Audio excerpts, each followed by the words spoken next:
സിനിമയിലേക്ക് അല്ലെങ്കിൽ സീരിയലിലേക്കൊക്കെ ഉള്ള ഒരു കടന്നുവരവൊക്കെ ഉണ്ടാകുന്ന സമയത്ത് ഈ നമുക്ക് ചുറ്റുമുള്ള കുറേ കാര്യങ്ങളെ മറികടക്കേണ്ടി വരും, കുറേ കാര്യങ്ങളെ പോരാടേണ്ടി വരും. ഇപ്പം നമ്മുടെ ഫാമിലി നമ്മൾ സപ്പോർട്ട് ചെയ്യുമ്പോൾ പോലും നമുക്ക് കുറെ ഫൈറ്റ് ചെയ്യേണ്ടി വരും. അങ്ങനെ ഫൈറ്റ് ചെയ്യേണ്ട വന്ന സന്ദർഭം, ഫൈറ്റ് ചെയ്ത് വിജയിച്ച സന്ദർഭം അതൊക്കെ. ഞാൻ നാടകം കഴിഞ്ഞൊക്കെ വരുന്ന സമയത്ത് എന്നെ ഒരുപാട് മോശം കമൻസ് അടിച്ച് എന്നെ ഒത്തിരി വേദനിപ്പിച്ചിട്ടുള്ള കുറെ ആൾക്കാരുണ്ട്. ഞാൻ മുഴുവൻ പേരും പറയുന്നില്ല. ഞാൻ കഴിഞ്ഞ ഇന്റർവ്യൂവിൽ ഞാൻ മുഹമ്മക്കാരെന്ന് പറഞ്ഞപ്പോഴത്തേക്ക് കുറെ പേര് എൻ്റെ ഫ്രണ്ട്സ് ഉൾപ്പെടെ വന്നിട്ട് പറഞ്ഞു, നീ മുഹമ്മക്കാരെ മുഴുവനും പറഞ്ഞത് ശരിയായില്ല, ഞങ്ങളൊക്കെ നിന്റെ വെൽവിഷറാണ്, നീ എല്ലാവരും പറയരുതെന്ന് പറഞ്ഞു. അതുകൊണ്ട് ഞാൻ പറയാം, മുഹമ്മക്കാരെ എല്ലാവരെയും അല്ല, കുറച്ച് മുഹമ്മക്കാര് എന്നെ ഒരുപാട് കമന്റ് അടിച്ച്. വെളുപ്പിനെയൊക്കെ അല്ലേ നമ്മൾ നാടകം കഴിഞ്ഞൊക്കെ വരുന്നത്. അപ്പോൾ NN പിള്ള സാറിന്റെ വിശ്വകേരള കലാസമിതിയിലൊക്കെ ചെയ്യുമ്പോഴത്തേക്ക് നമ്മൾ ഫസ്റ്റ് ബോട്ട് കിട്ടാൻ വേണ്ടിയിട്ട് അവിടുന്ന് 5:30 മണിക്കൊക്കെ ഇറങ്ങി ഒളശേന്ന് കുറച്ചു ദൂരം നടന്നാൽ ഇപ്പുറത്ത് കുമരത്തേക്കുള്ള ബസ് കിട്ടുന്ന സ്ഥലത്തെത്തും, ചെങ്ങളോ എന്ന് പറയുന്നത്. അപ്പോൾ ഇട റൂട്ട് കയറി ചെങ്ങളത്ത് വന്ന് അവിടുന്ന് ബസ് കയറി കുമരകത്ത് വന്ന് ബോട്ട് ഇറങ്ങി ഇപ്പുറം വരുമ്പോൾ ഈ 6:30 മണി നേരമൊക്കെ അല്ലേ.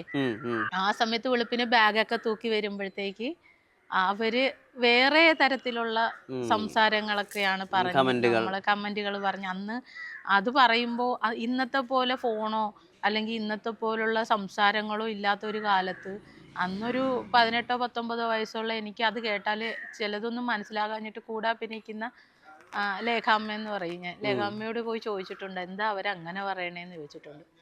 അപ്പോൾ ഒരു അമ്മ പറയും, അതൊന്നും നീ മൈൻഡ് ചെയ്യണ്ട, അതൊക്കെ വേറെ ഇതാ, അത് നീ മൈൻഡ് ചെയ്യണ്ട, നീ മുന്നോട്ട് തന്നെ പോകും, നമ്മൾ അഭിനയിക്കാൻ പോകുന്നു, നമ്മൾ നമ്മുടെ ജീവിതം നോക്കാനും നമ്മൾ നമ്മുടെ കുടുംബം നോക്കാനും അല്ലേ, നീ അതൊന്നും കേട്ട ഒരു ചെവി കേട്ട് മറു ചെവി കളയാൻ പറയും.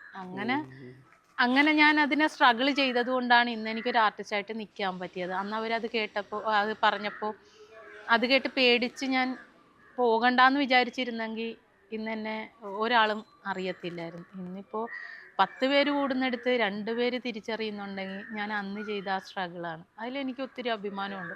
പിന്നെ പാഷനും പ്രൊഫഷനും കൂടെ ഒന്നായിട്ടിരിക്കുന്നത് ഒരു ഭാഗ്യമാണ്. എന്നെ സംബന്ധിച്ച് എൻ്റെ പാഷനും എൻ്റെ പ്രൊഫഷനും ഒന്ന് തന്നെയാണ്. ഞാൻ ഏറ്റവും കൂടുതൽ ആഗ്രഹിക്കുന്നത് ഇങ്ങനെ അഭിനയിക്കാൻ തന്നെയാണ്. അതിപ്പോൾ ഇന്നതെന്നില്ല, സിനിമയോ സീരിയലോ അങ്ങനെ ഞാൻ വേർതിരിച്ച് കാണുന്നില്ല. നാടകമായാലും എല്ലാത്തിലും നമ്മൾ അഭിനയിക്കുകയാണ്. ഏറ്റവും ഇഷ്ടം നാടകം ചെയ്യുന്നത് തന്നെയാണ്.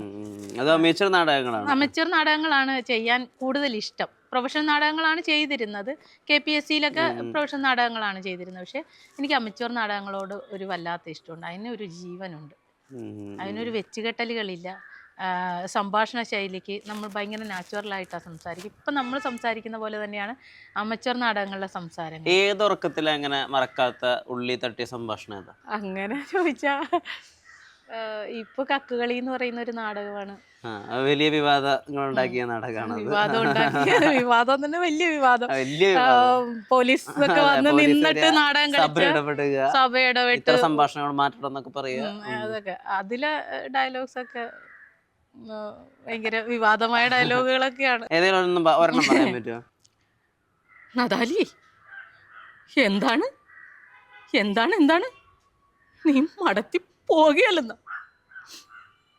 3 നേരം എടുത്തു വെച്ച് മൂഞ്ചാനേ നിന്റെ അപ്പനിവിടെ വല്ലതും ഉണ്ടാക്കി വെച്ചേക്കണം. മടത്തി പോകുകയല്ലെന്ന്, മുള്ളാനും തൂറാനും ഒരു മറപ്പര പോലും ഇല്ല ഇവിടെ. അവൾ പറഞ്ഞത് കേട്ടില്ലേ, മടത്തി പോകുകയല്ലെന്ന്. പിന്നെ നീ എങ്ങാട്ട് പോകാനാണ്?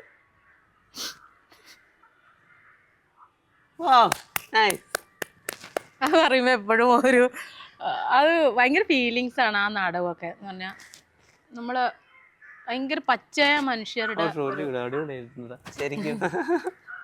ഭയങ്കര ജോബ് എന്ന് പറയുന്ന ഒരു നല്ല സംവിധായകന്റെ നല്ലൊരു കലാസൃഷ്ടിയാണ് കക്കുകളി എന്ന് പറയുന്ന നാടകം. അവരുടെ തന്നെ പുതിയൊരു നാടകവും അതിലേറെ ഗംഭീരമായിട്ട് നമ്മുടെ പ്രമോദ് വെളിയനാടും ജയചന്ദ്രൻ തകഴിക്കാരനും സെൻട്രൽ ക്യാരക്ടർ ചെയ്യുന്ന ഒരു മാടൻ മോക്ഷം എന്ന് പറയുന്ന നാടകം ഇപ്പം അതിഗംഭീരമായിട്ട് ഒരു പ്ലേ കഴിഞ്ഞു. സ്റ്റേറ്റിലേക്ക് സെലക്ഷൻ കിട്ടി നിൽക്കുന്നു. 19-ാം തീയതി നാടകം കാണാൻ പോകണം. ഈ സിനിമാക്കാരെ, അതായത് മെയിൻ സ്ട്രീം സിനിമയിലുള്ള പ്രഗത്ഭരായ ഡയറക്ടേഴ്സ് അല്ലെങ്കിൽ ഈ പറയുന്ന ബെൽറ്റുകൾ അല്ലെങ്കിൽ അതിൻ്റെ കോക്കസ് അങ്ങനത്തെ ആളുകളൊക്കെ ഈ സ്കിറ്റുകാരെയും നാടകക്കാരെയും ഒക്കെ ഏറ്റെടുക്കാൻ കുറേ സമയം എടുക്കാറുണ്ട് പലപ്പോഴും. ഇപ്പൊ പ്രമോദന്റെ കാര്യം നമുക്കറിയാലോ, അദ്ദേഹം ഏകദേശം 30 വർഷങ്ങളൊക്കെ നിൽക്കുമ്പോഴാണ് ടൊവിനോന്റെ പടത്തിലൊക്കെ ഒരു റോള് കിട്ടി അങ്ങനെ വരുന്നത്. നേരെ മറിച്ച് ഇപ്പൊ ലോകധർമ്മി പോലെ അല്ലെങ്കിൽ അങ്ങനെയുള്ള കൊച്ചി ബേസ്ഡ് ഒക്കെ ആയിട്ടുള്ള വേറെ കുറച്ച് തിയേറ്റർ ഗ്രൂപ്പിലുള്ള ആൾ കുറച്ചും കൂടി എളുപ്പത്തിൽ ബ്രേക്ക് ത്രൂ കിട്ടുന്ന പോലെയൊക്കെ എനിക്ക് തോന്നിയിട്ടുണ്ട്. ഇപ്പം നമ്മുടെ ഇറ്റ്ഫോക്കിലൊക്കെ വരുന്ന സമയത്ത് ഡൽഹി ബേസ്ഡ് ആയിട്ടുള്ള ആക്ടേഴ്സിനെ ബോംബെ ബേസ് ചെയ്തിട്ടുള്ള ചില തിയേറ്റർ ആക്ടേഴ്സിനൊക്കെ പിന്നെ നമ്മൾ വെബ് സീരീസിലൊക്കെ കാണുന്നുണ്ട്. പക്ഷെ നമ്മുടെ മലയാളത്തിൽ ഇവിടെ കിഡിലായിട്ട് അഭിനയിക്കുന്ന ഒരുപാട് ഗംഭീരമായിട്ടുള്ള ആക്ടേഴ്സ് ഉണ്ട്. ഇപ്പൊ ഞാൻ ഓർക്കുകയാണെങ്കിൽ ഇപ്പൊ കരിങ്കണ്ണൻ എന്ന് പറഞ്ഞൊരു നാടകം ഉണ്ടായിരുന്നു, ഭയങ്കര ഫേമസ്. അതിലത്തെ ലീഡ് ആക്ടറിനെ ഞാൻ സിനിമയെ കണ്ടിട്ടില്ല. അവിടെ എന്തൊരു ഗംഭീര ആക്ടറാണ്, എനിക്ക് അദ്ദേഹത്തിന്റെ പേര് പോലും അറിയില്ല. പക്ഷെ ആ നാടകം ഇന്ന് എന്റെ ഉള്ളിലുണ്ട്. ഇപ്പൊ വെയിൽ എന്ന് പറഞ്ഞിട്ട് ഒരു ഗംഭീര നാടകം ഉണ്ടായിരുന്നു. അതിലെ ആക്ടേഴ്സിനൊന്നും ഞാൻ പിന്നെ സിനിമയിൽ കണ്ടിട്ടില്ല.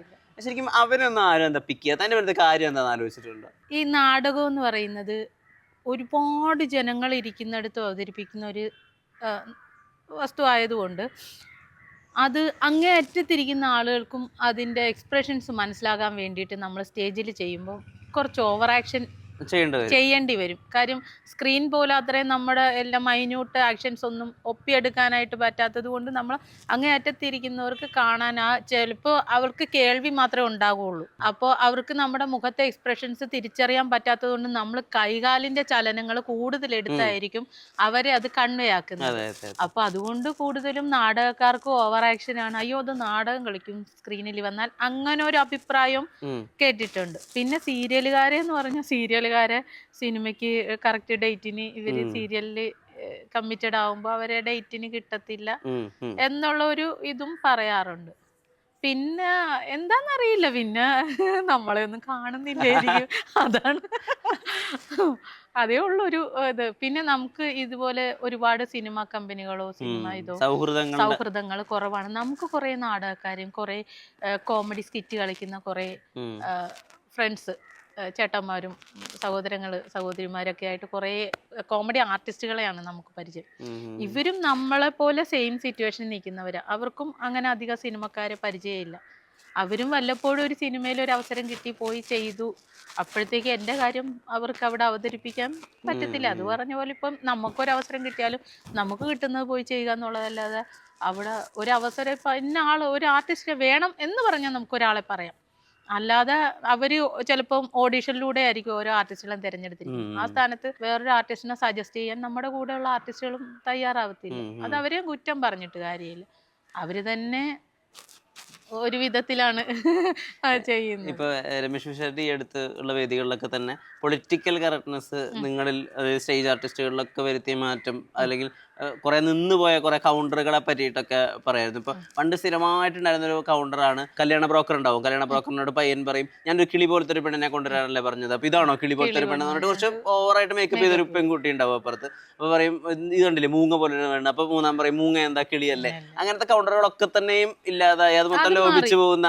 ഒരു കാലം മാറി, ആ കാലഘട്ടം മാറി. ഇപ്പൊ അതുപോലത്തെ കൗണ്ടറിന് ആളുകൾ അക്സെപ്റ്റ് ചെയ്യാത്ത ഒരു ഇതായി. ഈ തമാശകളിൽ വന്നിട്ടുണ്ടായിരുന്ന ഒരു മാറ്റം ഉണ്ടല്ലോ, അതിനെങ്ങനെയാ നോക്കി കാണുന്നത്? അതിപ്പോ സിനിമയിലും മാറ്റങ്ങളായില്ലേ. ഇപ്പൊ സിനിമയിൽ ഇപ്പൊ സിറ്റ്കോം പോലെ സ്പോട്ട് റെക്കോർഡിങ് സിനിമകൾ വന്നില്ലേ, എന്ന് പറഞ്ഞ പോലുള്ള മാറ്റം കോമഡിയിലും വന്നിട്ടുണ്ട്. പണ്ടത്തെ സിനിമ ഡയലോഗ്സ് പോലെ അല്ലല്ലോ ഇപ്പോഴത്തെ സിനിമ ഡയലോഗ്. ഇപ്പൊ സിനിമയിൽ ഡയലോഗ് പറയുകയാണ്, അഭിനയിക്കുകയാണ്, ഇവർ ജീവിക്കുകയാണ്, ബിഹേവ് ചെയ്യണമെന്ന് അറിയാൻ പറ്റാത്ത വിധത്തിൽ അത്രയും മാറ്റങ്ങൾ സിനിമയിൽ വന്നു. ആ ഒരു മാറ്റം സ്വാഭാവികമായിട്ട് സ്കിറ്റിലും കൊണ്ടുവരണം. അല്ലാതെ നമ്മൾ ജാമ്പവാന്റെ കാലത്തെ കോമഡിയും വെച്ചുകൊണ്ടിരുന്ന നമ്മളെ താടിക്കിട്ട് തട്ടി വിടും ആൾക്കാർ. അതുകൊണ്ട് നമ്മളും ആ മാറ്റത്തെ ഉൾക്കൊള്ളുക. പിന്നെ ഇപ്പോഴത്തെ ഒരു ഏറ്റവും വലിയൊരു ഗുണം എന്ന് പറഞ്ഞാൽ ഇപ്പോൾ ഇത് ബോഡി ഷെയ്മിങ് ഇല്ല എന്നുള്ളതാണ്. അത് ഒരു പരിധി കൂടുതൽ നമ്മളെയൊക്കെ ഒത്തിരി മാനസിക സന്തോഷത്തിലെത്തിക്കുന്നുണ്ട്. കാര്യം അവിടെ ഒരു വണ്ണമുള്ള ഒരു ഇതൊക്കെ പറയുമ്പോൾ നമ്മളെയൊക്കെ കൊണ്ട് നിർത്തിയിട്ട് ഇതാണ് ഭാര്യ എന്ന് ചോദിക്കുന്നിടത്ത് ഉള്ള കോമഡികളായിരുന്നു അന്ന്. ഇന്നിപ്പോ ഗ്രൂമേഴ്സ് വരെ പറയാം അങ്ങനെ എന്തെങ്കിലും ഒരു വേണ്ട ബോഡി ഷേമിങ് വേണ്ടെന്ന് പറയുന്നത്. അതിൽ നിന്നൊക്കെ രക്ഷപ്പെടുക എന്ന് പറഞ്ഞാൽ അതും ഒരു ആ കാലഘട്ടത്തിന്റെയും ആ സ്കിറ്റിന്റെയും മാറ്റത്തിലും നമുക്ക് പങ്കാളിയാകാം. കുറെ ചിരിച്ചു എന്നൊക്കെ പറയുമ്പോഴും ആ ദൃശ്യത്തിന്റെ സ്കിറ്റിൽ പോലും അങ്ങനെ ഒരു കൗണ്ടർ ഉണ്ട്. 1001 പറയുമ്പോഴും നമ്മളെ അവിടെ സീറോ ആയിട്ട്, അതായത് വലിപ്പം ഉരുണ്ടിരിക്കുന്നു എന്നുള്ള ഒരു ഇതാണ് അവിടെ കാണിക്കുന്നത്. ആ കാലഘട്ടം വരെയൊക്കെ ബോഡി ഷെയ്മിങ് ഉണ്ടായിരുന്നു. പക്ഷെ ഇപ്പൊ ഒരു റീസെന്റ് ആയിട്ടൊരു 2 വർഷത്തിന് മേലെയായിട്ട് ഈ ബോഡി ഷെയ്മിങ് തമാശകൾ ഉം. ഒഴിവാക്കിയിട്ടുണ്ട്. കറുപ്പിനെ, വെളുപ്പിനെ, വണ്ണത്തെ, അങ്ങനെ മെലിഞ്ഞിരിക്കുന്നതിനെ, കോങ്കണ്ണ്, മുടന്ത്, അതുപോലെ ഏതൊരു ഫോൾട്ടിനെ നമ്മളെ അതിനെ തമാശയാക്കാനായിട്ട് ചെയ്യരുത് എന്ന് മാത്രമല്ല ഈ പറയുന്നത്. സ്ത്രീത്വത്തെ അപമാനിക്കുന്ന പോലെയുള്ള തമാശകളും തമാശകൾ അങ്ങനത്തെ ഡബിൾ മീനിങ് തമാശകളും കുറെ ഒഴിഞ്ഞു കിട്ടി. എന്നാലും ഇടയ്ക്കൂടെ ഈ മറ്റേ പരസ്യത്തിൽ പറയുന്ന പോലെ ഒരു 99 കീടം പോയാലും ഒരെണ്ണം കാണുമല്ലോ എന്ന് പറഞ്ഞതുപോലെ എവിടെങ്കിലും ഏതെങ്കിലും ഒരെണ്ണം തിരികെ കയറ്റാൻ പറ്റുമെങ്കിൽ ആരെങ്കിലും ആയിട്ട് അത് ചിലപ്പോൾ ഗ്രൂമിങ്ങിൽ കാണിച്ചില്ല, സ്പോട്ടിലെങ്കിലും അടിക്കും. അങ്ങനത്തെ ആൾക്കാരും ഉണ്ട്. എന്നാലും നല്ല ആശ്വാസമുണ്ട് ഇപ്പോൾ ഇങ്ങനെ ബോഡി ഷെയ്മിങ്ങിന് നിന്ന് കൊടുക്കേണ്ടി വരാത്തതിൽ ഒരു സന്തോഷം.